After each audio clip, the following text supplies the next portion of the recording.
I love my wife. She loves me. I enjoy her company. And I am never going to apologize for that.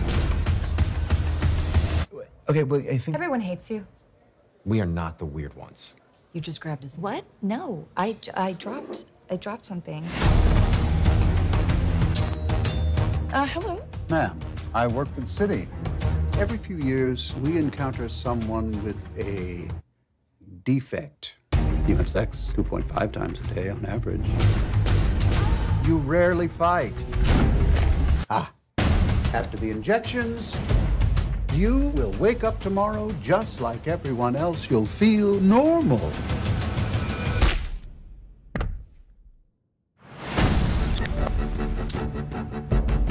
I don't want to be here. Where do you want to go? I don't know anywhere. Hi, Karen. If you guys are still interested, we'd love for you to come on the couples trip. Amazing. What are we going to do? We have to pretend like nothing ever He happened. never showed up to our door. Hey, the first couple has arrived. Who wants a tour? How about this one? Oh, that's not a bedroom. So there's a gun room. We're gonna have a killer weekend.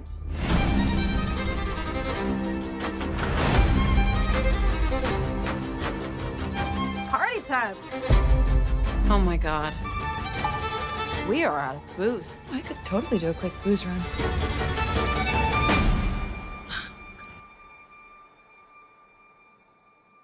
Gretel? Yeah? Don't you ever want something different? Tell me the truth. Baby, there is something wrong with us. Does this briefcase look familiar to anyone? Somebody is watching us. Question, why are we still here? Nice tits, bro. There's nothing wrong with us. This is love, baby. Gate's not working. You Need to figure out the gate. I'm gonna pop this bitch. Is he breathing?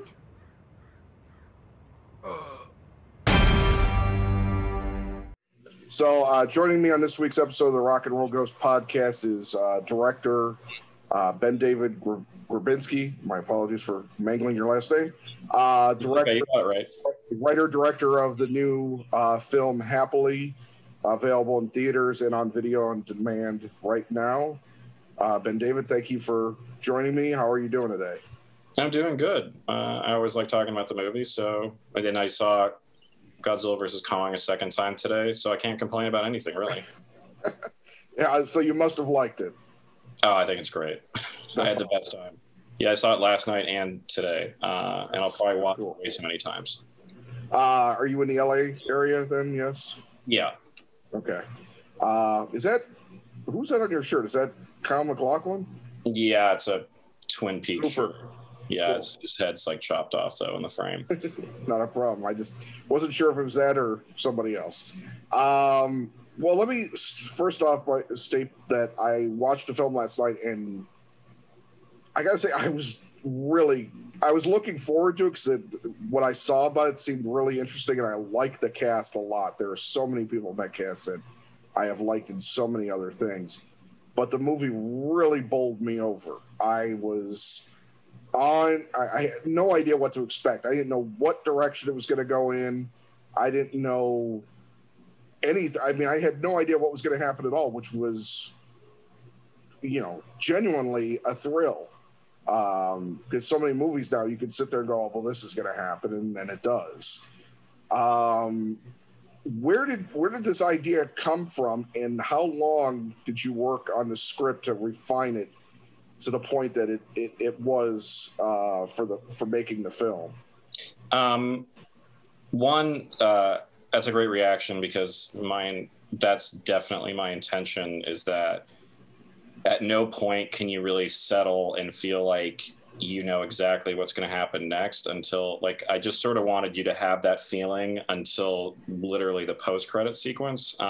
So in that sense, I feel like maybe it was effective. The idea didn't come from like a super exciting place. It just came from a love of movies that felt like 90-minute Twilight Zone episodes, and you know, dark romantic comedies that explore interpersonal relationships and marriage and friends. And I wanted to mix those two things into one motion picture. I wrote the movie in 6 days, but I thought about it for like a year. Where it was just, I was thinking about it all the time. I'd write notes here and there, and I finally reached a point where I'm just like, I was so excited about writing it, and I really understood what it needed to be that I just couldn't stop writing. For the script is basically 98% the final movie. It's sort of like, I had figured out sort of the kind of like all like the major beats in terms of how I wanted the audience to feel and where I wanted things to turn in the movie. And then it just all kind of came together because I just wanted to feel like, you know, first you're like, okay, I know what this is. No, wait, I actually don't.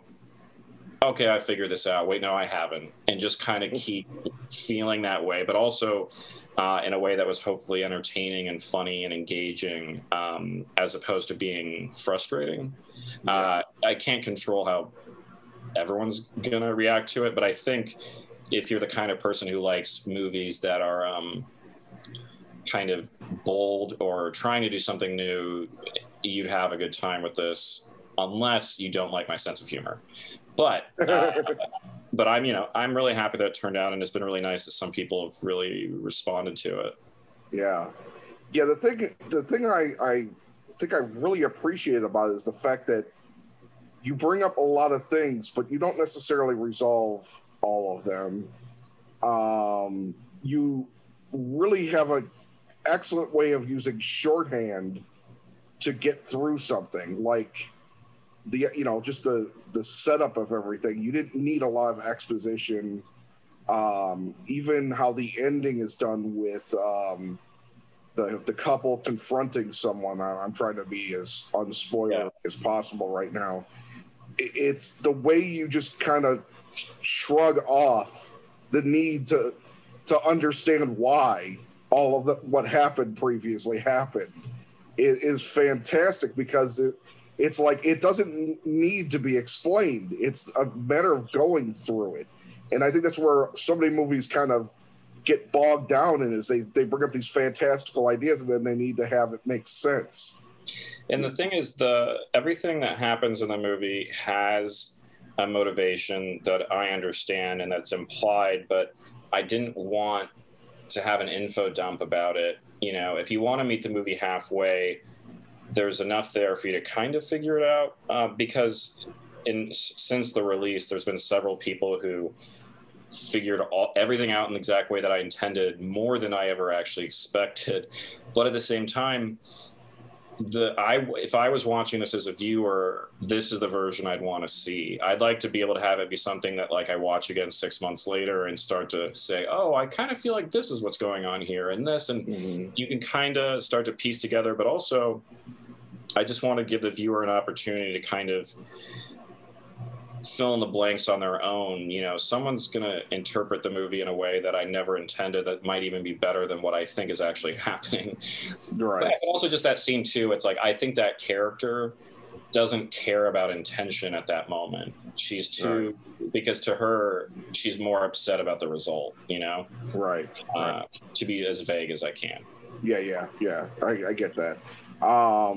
And, you know, because one of my favorite films, and it's interesting you're wearing a Twin Peaks shirt, is David Lynch's Lost Highway. Great movie. Great movie. There's no making sense of what happens in it, but that's not the point of the film. It's a surrealist nightmare. It's just... Yeah, but it's also... The emotion, like I could talk about Lost Highway for way too long. In fact, my whole sound team is from David Lynch's movies and his show.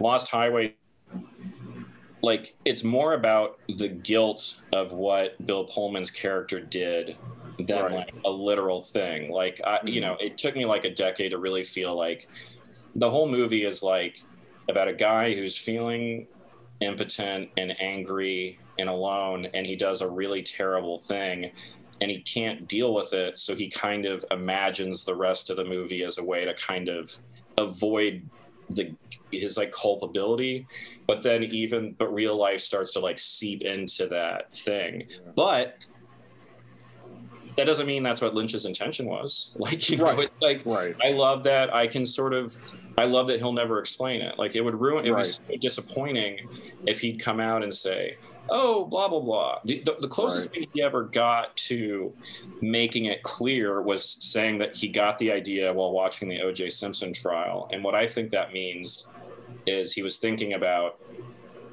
what the mental state would have to be to have someone do something that terrible to their wife, you know? And that's pretty dark. But that movie, to me, it's like all mood.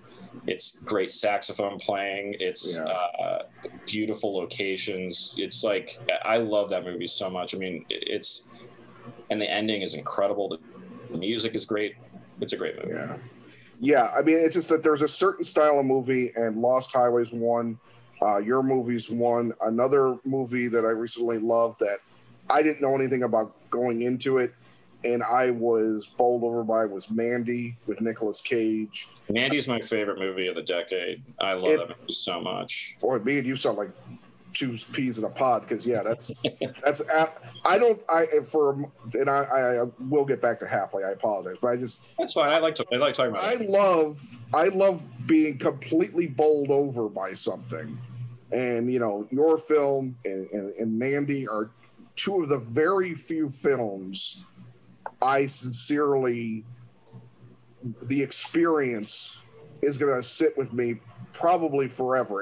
And as a guy in nearing 50 and who has been a film obsessive since I was a kid, I didn't think I was going to I wasn't going to see films like that anymore. You know, I thought that my time for being surprised and bowled over by films ended years ago. You know what I mean? Just because this current status of film, I can't believe I said status of films, you know, it's like, it's mostly product, and I don't mind product. I mean, I love Godzilla versus Kong, but also Mandy was my favorite movie of the decade, and I can't believe it exists, you know? Yeah.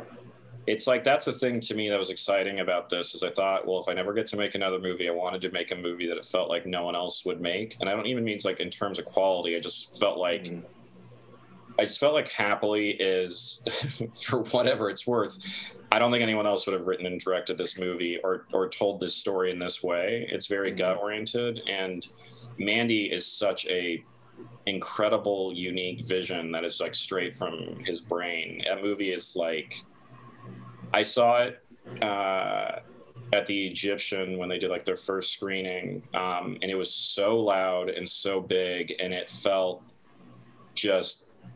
it like transcended like normal film for me. It just felt like an experience, you know? It's just like you're sort of absorbing the movie and you're just going on the ride that it does. But it's also really moving and funny and exciting and scary as fuck and so beautifully made. It's like, it's just, to me, like my favorite movies of the decade were that and Fury Road. And but Mandy was like, you know, I don't know. Well, we'll never see anything else like that again. And it's just so much Beyond the Black Rainbow. Like, yeah, it's a great movie. Yeah, well, and the experience I had with your film is that there was just so much of it that felt so assured, like you had been directing films for years. I mean, the slow motion dancing, it's just shots of the gate going back and forth, like you kept getting different perspectives. I mean, it's rare to see somebody making that assured of a debut in terms of a film, you know. All I know is that I got to make exactly what I wanted to make, and I really was just trying to follow my gut on all those things. But I also, though, I'm just such a big movie fan, and the language of movies is something that like really excites me, and I have thought way too much about. But it's like, you know, when you're like talking about the slow motion dancing scene, it's some of it just comes from the excitement as a movie fan of like, I really want to do a split diopter shot. Oh, I can use it for this dancing scene, and I can use this to convey the passage of time, and use this song, and blah blah blah. And it's like you get to, there's real kind of I was hoping that my excitement about the making of it would sort of be a little palpable in the experience if you're the kind of person who likes weird movies, you know. Yeah. So it's, you know, it's never going to be for everybody, but that's also why I didn't make it for a ton of money. It's like everyone who was on it was just down to make this weird thing I wanted to make, which was like a very fortunate experience because all the actors sort of felt like, well, he knows what he wants to make and he's excited about it, and we're kind of sick of making all the same things, so let's go on an adventure. And that really was helpful for me because otherwise it would have been impossible to do. Yeah. How did you get from writing, you know, working it out for a year, writing the script, to then getting it to the point where you started getting people that could start moving towards producing it and getting fun?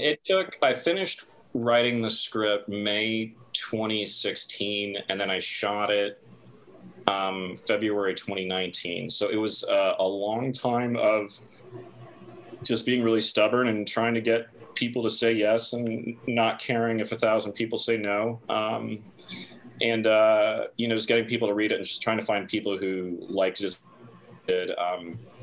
And what ends up happening is like you just start to accrue kind of a team of people who are equally passionate about it. In hindsight, the thing I think I just realized is some people just get sick of reading the same scripts all the time. So if they get something that feels fresh and different, that makes them excited because it feels like so much of the things that they get are just the same thing over and over again. So that wasn't my intention. I wasn't like, oh, well, if I write a really weird script, it'll make it stick out from the pile of scripts that people are reading to consider doing. But that's what ended up happening.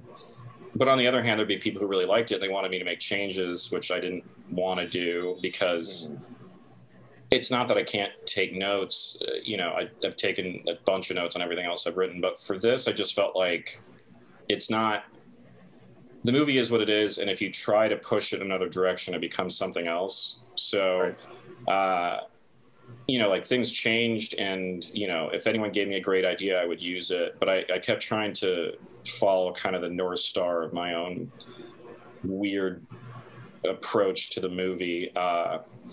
And, you know, it's like, because the weirdest thing about this movie, not the weirdest, it's just like, the movie is the accumulation of everything of it. It's like how the movie looks, who I cast, how it's edited, the score, the locations, the music, costumes, all those things kind of add up into one weird movie. So you kind of just have to keep your eye on the ball if you know what you want to do. But it's like the bigger the budget, the less weird a movie can be. And that was something that was exciting to me because like a lot of the indie movies that I loved like in the 90s or growing up inspired me didn't feel cookie cutter. And a lot of indie movies now feel like you're trying to make a studio movie without the money. And that to me is not interesting. It just feels like you're going to end up making something that doesn't feel like it has production value, that is also really down the middle. You know, I knew I was making a movie that some people would really like and some people wouldn't. So there's been some very funny reactions of like people writing reviews calling me an asshole or people saying it's a lazy movie, which is a really funny thing about spending 4 years making a movie. It's definitely came from a place of laziness. You're totally right, but it's been really nice because it's like people like you who like being surprised and like something that can kind of shake them a little have responded to it, and I really appreciate that. But at the end of the day, I'm just trying to make something that I would love. So well, what was the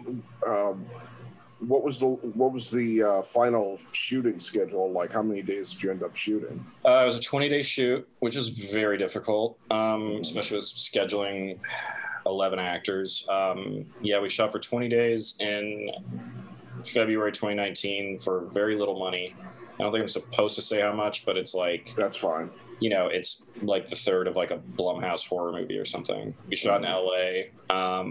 And it was supposed to go to Tribeca last spring, but because it got canceled from COVID, the movie was just sort of sitting there while we were waiting to see what would happen with this plague. And eventually last fall, we just decided, okay, well, we should just take this out to people to try to get distribution, because like we could wait forever until like something was back. And it's a bummer because I've never seen it with an audience, but at the end of the day, the most important thing is like I got to make what I want to make, and it just exists and it's out there, and you know, people can rent or watch it now. I mean, I'd love to have seen it in a big theater with an audience, but at least the movie that's out there has it's not compromised, I guess. Yeah.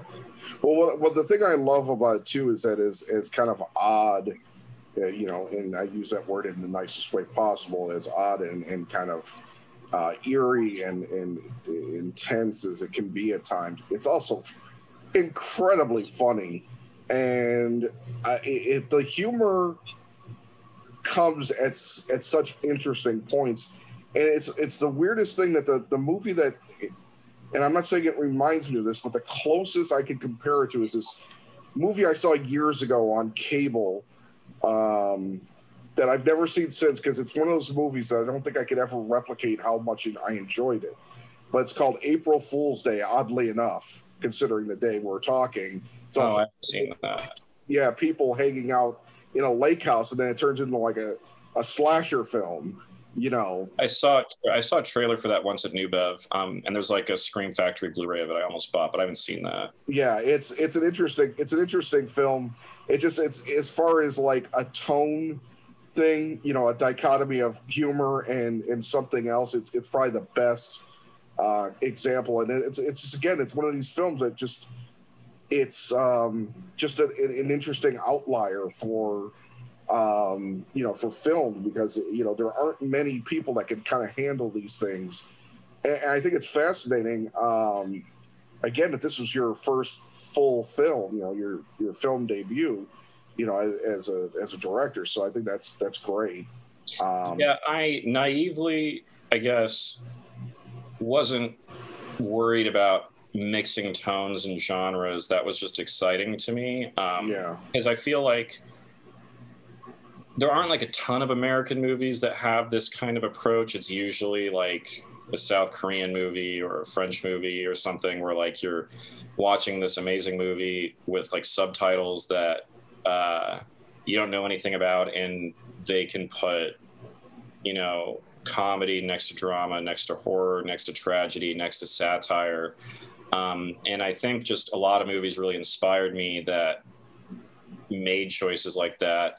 And it just sort of, I guess I was just always driven by the fact that I didn't want to make something that felt chicken shit. And it could have blown up in my face, but I always sort of, I felt, I guess it's because my collaborators and the people who produced it trusted me. It gave me kind of the confidence to be kind of laser specific on this stuff, because there's gags in it that I think other people would end with something really scary, but then in my movie, just like there's a bunch of pizza in the back of a car.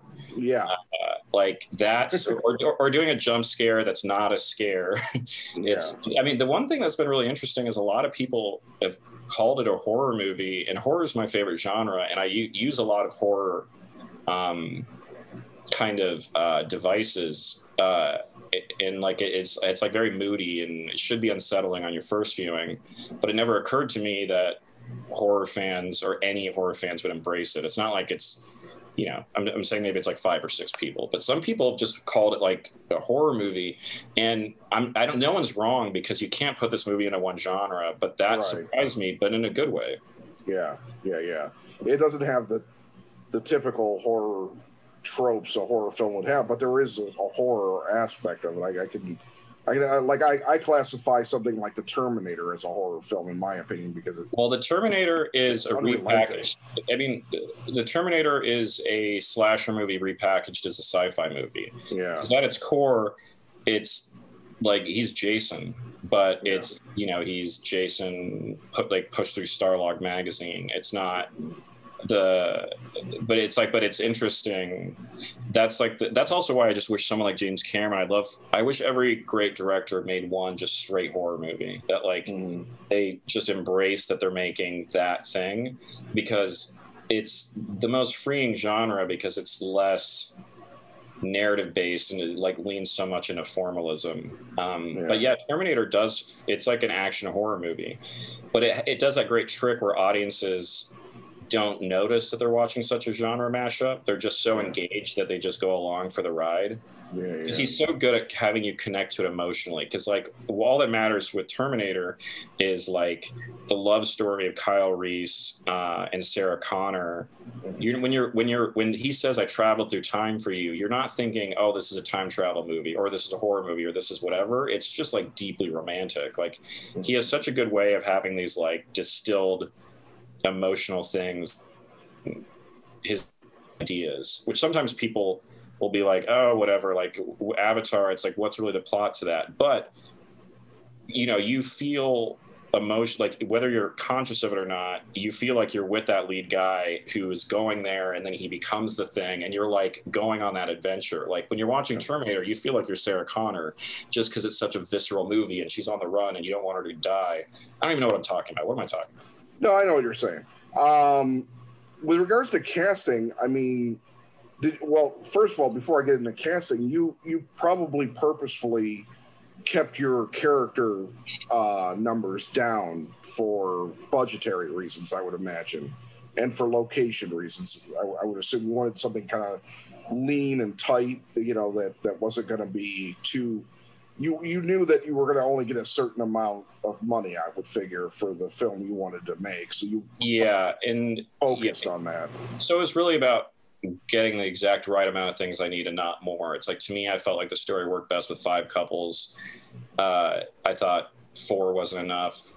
6 would be too much. So it's like, it's half, like anything you're doing, it's half creative, half planning, you know, like, you know, if you're making a painting, you still have a limited supply of colors you can buy, or like a limited amount of time you can paint or whatever. Like there's always going to be constraints.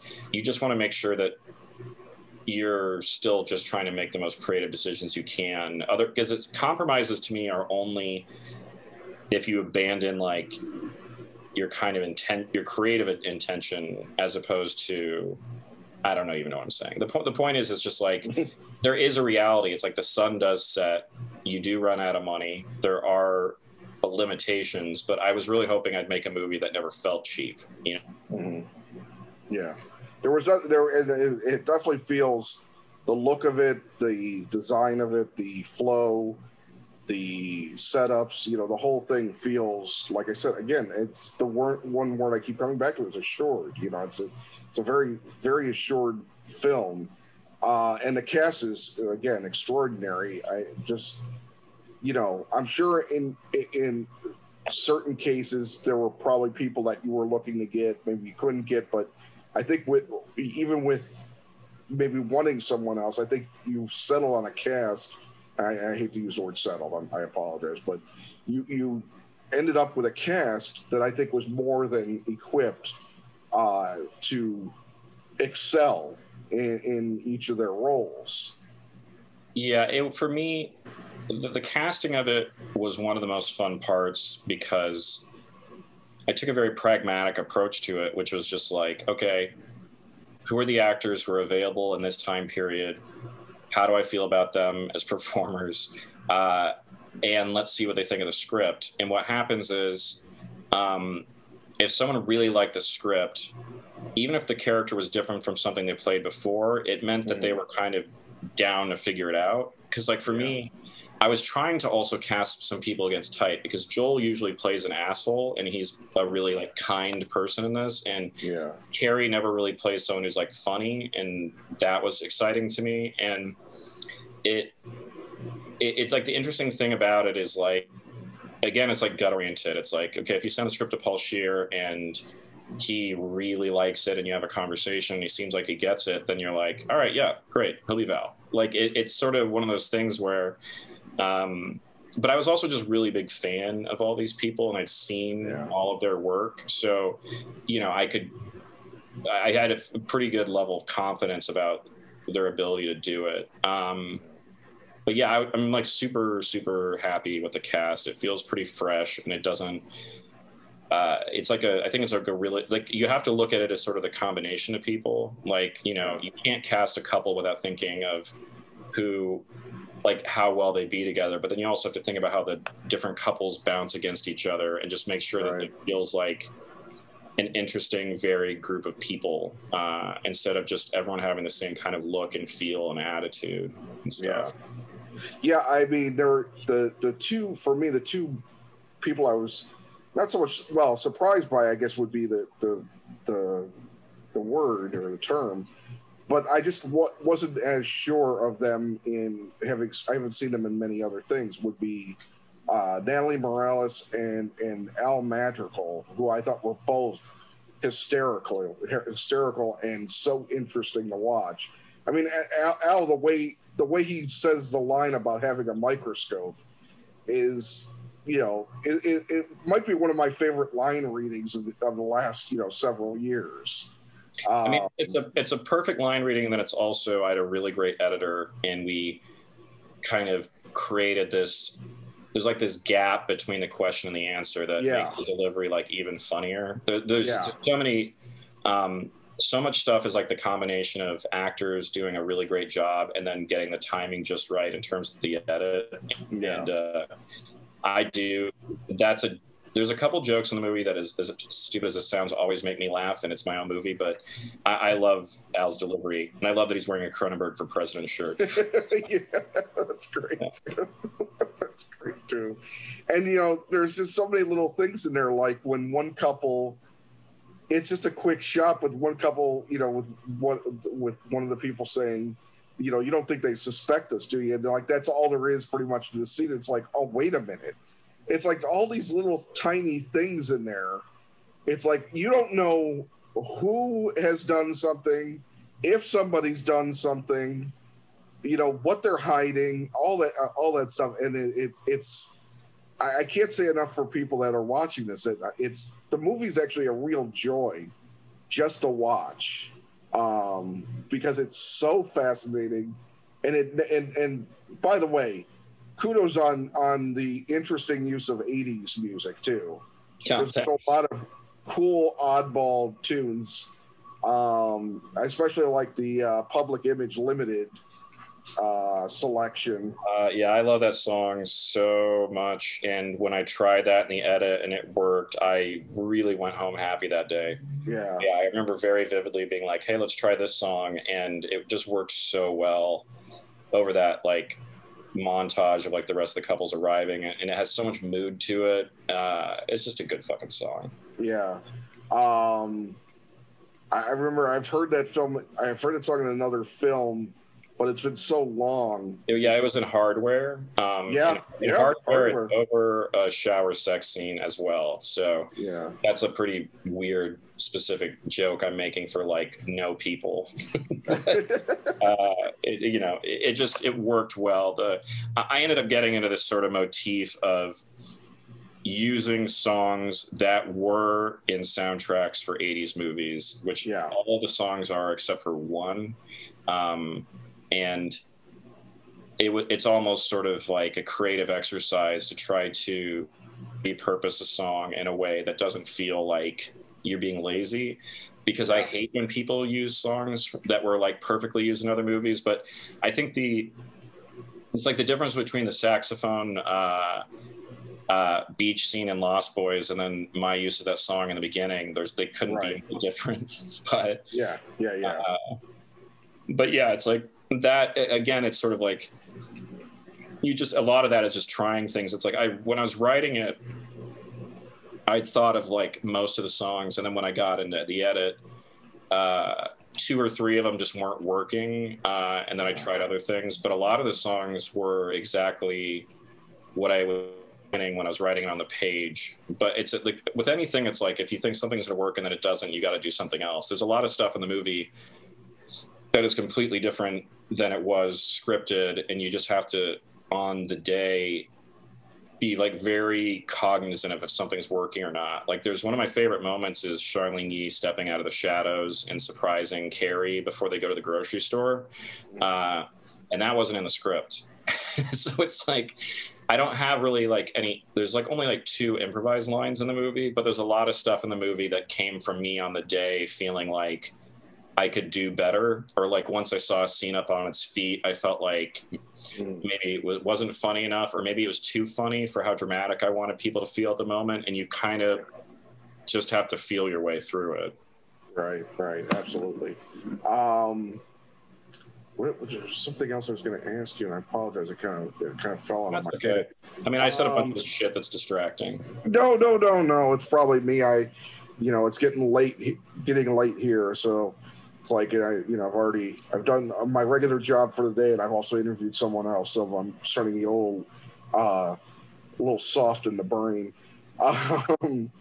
But what do you see going forward for yourself? Have you gotten any kind of interest from producers, studios, or anything so far? Because look, there's a lot of things that I would like to do if someone like knocked on my door and said, "Hey, would you be interested in making a movie of this or whatever?" But at the moment, I'm focused on this thing that I finished writing in February that I want to direct next, that I'm hoping to see. I'm feeling a little optimistic about, because so far people really because it's the same kind. It feels like Happily, but it's a big action comedy. So it is a little bit more digestible for regular people. Gotcha. but at the same time, I'm never going to make anything that's like super normal. It's right. Like I don't really know if I know how. Although like Are You Afraid of the Dark is pretty mainstream. But it's also weird. But whatever.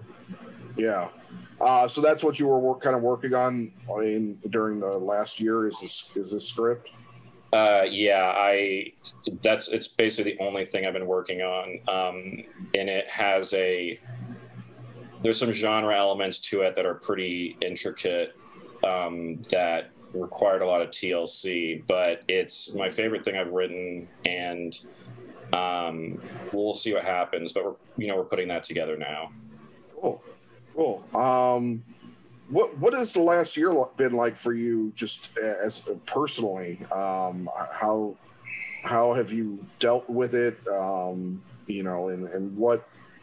what about your life has been different maybe from normal, besides, not being able to go out to movies and stuff like that? I mean, it was harder for me specifically in a way that's like, you could say it's like high class problems, but it's like this movie I spent so much time on, and then the same day I found out Tribeca was canceled on March 13th last year. And then I also found out that this TV show I was making in New Orleans got shut down because of COVID, and then it got killed. So I went from making this movie and a TV show and working on a bunch of things to just sitting in an apartment with my cat. And, it was very hard for a long time to write during all of this, because I didn't know if my movie was ever going to come out. I didn't know what's going to happen with other things. And I also have diabetes, so like I'm immune compromised. So like I have to be very safe. Like if I can't like be risky. So this year has been a lot of me playing video games and watching movies. And I finally, in the last several months have been able to be creative again. And I feel like there's a light at the end of the tunnel. But it was just really weird seeing a movie in theaters 2 days in a row. I don't know how I went 13 months without seeing, when I'm not in production, I probably go to the theater like 4 days a week. I'll go to repertory screenings. I see everything. And I really miss that. Because it's like, it's definitely like a thing that refreshes me creatively. Like I get a lot from enjoying other people's work, and I get inspired by other movies, and the theatrical experience also it all kind of resets me, because you remember like how great that experience is, like how great it is to see something with a crowd. Yeah. And I hope movie theaters come back in some sort of regular thing eventually, because I don't know if I could go another 13 months without seeing a movie. Yeah. I will admit that the last thing I really watched in the last year has been current movies that have been released streaming wise. There are very few, and there are big movies. Like I have HBO Max. I didn't watch the Denzel Washington movie, The Little Things, and I don't know why. It was right there. I missed Judas and the Black Messiah, even though it was right there, you know. And I kind of with Godzilla, I really want to go see it in the theater, despite having it at home on my TV, because the last movie I saw was Birds of Prey, you know, in February of last year. So it's like, that was one of the last things that I saw too. I mean, look, I've watched 190 movies in 2021 so far, so I'm a crazy person. But, yeah. But, you know, so if anyone ever wants... Yeah, I would normally be like that, but I for some reason, I didn't watch movies, and I don't know why. Maybe I was disheartened because I couldn't see it in the theater. I don't know what the... I've been most of the stuff I've been watching is older stuff. Yeah. There's been a lot of times during COVID where revisiting a movie has been a lot easier, rewarding than watching something new. And I don't know psychologically what that's about, but I do think there is, it's sort of an easier thing to digest. But then also watching a new movie at home can be a bummer because you're like, oh, this would have been fun to see with a crowd. Yeah. No, I think that's the part, because I mean, I've certainly watched my share of movies I've seen a million times before. I mean, I bought like the newest Apocalypse Now on, you know, Blu-rays, and, you know, I bought a bunch of other stuff that, you know, but there are movies I've seen dozens of times before, you know, but new stuff has been very hit and miss, you know, like last year I didn't really see, I don't even think I saw a dozen 2020 releases, quite frankly, last year, you know. It was kind of like a lost year. I mean, look, I think in general, whether we're talking about being creative or watching things, I think you can't really be that hard on yourself, because this is just the fact that, like, I think if anyone survived the last year, they should get a cookie, because it's so stupid and so normal. You know, I didn't watch The Little Things at home because those kind of movies to me are like a perfect matinee movie. Like, that's a Saturday matinee thing. I'll go get some popcorn, watch that, and it doesn't even need to be great. But watching it at home, you're just sort of like, it's there. Yeah. It's like just a different. I don't even know how to explain it. It's like, oh, I'd rather just rewatch like another serial killer, or like watch The Pelican Brief than watch one of those things, and I can't really explain why. No, I for the same reason, I don't understand why either. There was just something. You know, in LA, you guys have a real awesome theater for when it does come back, and that's the new Beverly. It's like one of the greatest places in the world. It's one of those theaters I want to go to LA just to go to the theater, quite frankly. We have the Music Box here, which is sort of similar in a way because it shows older releases. Yeah, it's similar. Yeah, I've been there. Yeah, it does a lot of 70mm stuff and things like that, but it just, the new Beverly is just so interesting because of what Quentin and his team have been able to put together. Well, I mean, I used to go there all the time before that even happened, and I remember very vividly, out of nowhere, I was at a bar maybe 10 years ago or something, and there was a rumor because basically it was getting really expensive to run the new Bev, and everyone was sort of worried that it might close. And then no one seemed worried anymore, and there was a rumor that Quentin had been secretly paying their rent. And I was at a bar, and like Quentin was there, and I was talking to some friends, and I thought, and this is like way before I like made anything, and I was like, I got to ask him. So like I walked up and I was like, hey, is there any truth to the rumor that you're like just paying out of pocket to keep the new Bev open? And he's like, yeah, but don't tell anybody. And I was like, that is amazing. And then eventually at some point after like Michael had passed, the guy who had run the theater forever, Michael, and then his son works there, Quentin started doing the programming, and just he publicly announced that he was doing it.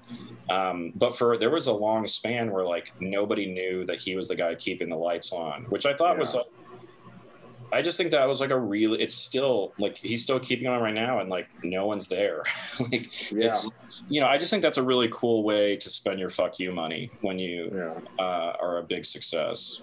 Yeah, I think that's I have this little dream. If I ever win like the lottery, there's a couple of places in the Chicago area that I would just go in and revitalize and just play like whatever oddball shit I wanted to play, you know. Well, so much of capitalism is just like, well, how profitable can a thing be? And there's something so great about someone who's just like, no. It's just like, how cool can this be? But it requires having that kind of money to get away with that. Because, like, I'm sure if he was, like, very financially conscious, someone would be like, why are you doing this? like, I just looked at your portfolio. You should just put money into stocks or something. Yeah. Yeah. I think there'd be worse things to put your money into, restaurants, and investing your own money in your own films would probably not be a wise idea, you know, things like that. I did that. Oh, everything. I just talked to Jonathan Taplin today, who did Mean Streets, Scorsese, and he says that was the one thing that I never did after that when he produced a bunch of other films. He said, I had no idea you weren't supposed to put your own money into things, but he goes, it lucked out. So yeah, for me, I'd spent so long trying to get a movie made, and I had just decided that, you know, if it meant I have to like live in an apartment forever, that's fine. You know, it's like it felt, you know, because like I knew Guillermo did it on like his first few movies, and I found that really inspiring. And it's like, look, if I never get to make another movie, this thing exists, and I'm glad that I didn't really compromise on any of that. So yeah. What are you most looking forward to now that we're getting out of? Have you gotten your shots at all yet? Yeah, I am vaccinated, and it is absolutely surreal that I'm not feeling have a panic attack when I'm within 10 feet of somebody. Right. It's like, you know, watching a movie, like just sitting there watching the movie today, not being worried about it. I mean, I was wearing a mask and I was like 20 feet away from anybody else, but God, it was nice to not be stressed about that. Yeah. What are you looking forward to when things start opening up a little bit more? Well, we haven't mentioned this thing yet, but it's called the New Bev, and I would love for to me, it's like the New Bev and the Arrow and the Alamo Drafthouse here opening, being able to go to being able to feel safe going to like some restaurants I really like. I'm a very simple person. Having a good burrito and going to see a movie is like a great night for me, and I haven't been able to do either. So yeah, those things. But also just to me, it's like to being able to get production going, because like production's a little scattered now, and it's way more expensive because of COVID. So it'd be really nice to have it be a little less cost prohibitive, because everything is going so much slower, and there's so many precautions you have to take that I think it just makes things more difficult. It'd be really nice to have things be less difficult in our personal lives and our professional, you know? Yeah. Are there plans for the film to come out on Blu-ray, etc.? I mean, it comes out on DVD in May. I'm hoping it'll come out on a Blu-ray. As of right now, that is up in the air. Really? Yeah, that's a whole thing. But the iTunes version, purchase version, has my audio commentary. And it looks and sounds great. But I'm a big physical media guy, so I'm hoping I'll get a Blu-ray at some point. Very cool. Very cool. Well, I don't want to take up too much more of your time, but I'm very excited at having, seen the film. The film is Happily. Stars Joel McHale, Kerry Bishe, and so many other people that you've recognized. Paul Scheer, Natalie Zea. I maybe pronounce it. Is it Z or Zea? It's Z. Z. Okay, that's what I thought. And just so many damn people in there. Breckin Meyer, who looks like a damn stud. I mean, forget him though. Joel McHale is bound for a Marvel action film at some point, right? I mean, that body. I can't speak for any of that. He definitely is a very well sculpted man. But I do think Breckin looks so cool that a lot of people didn't even know it's him. Yeah. Well, I knew he was in the movie, and I didn't recognize it was him until like 3 scenes in.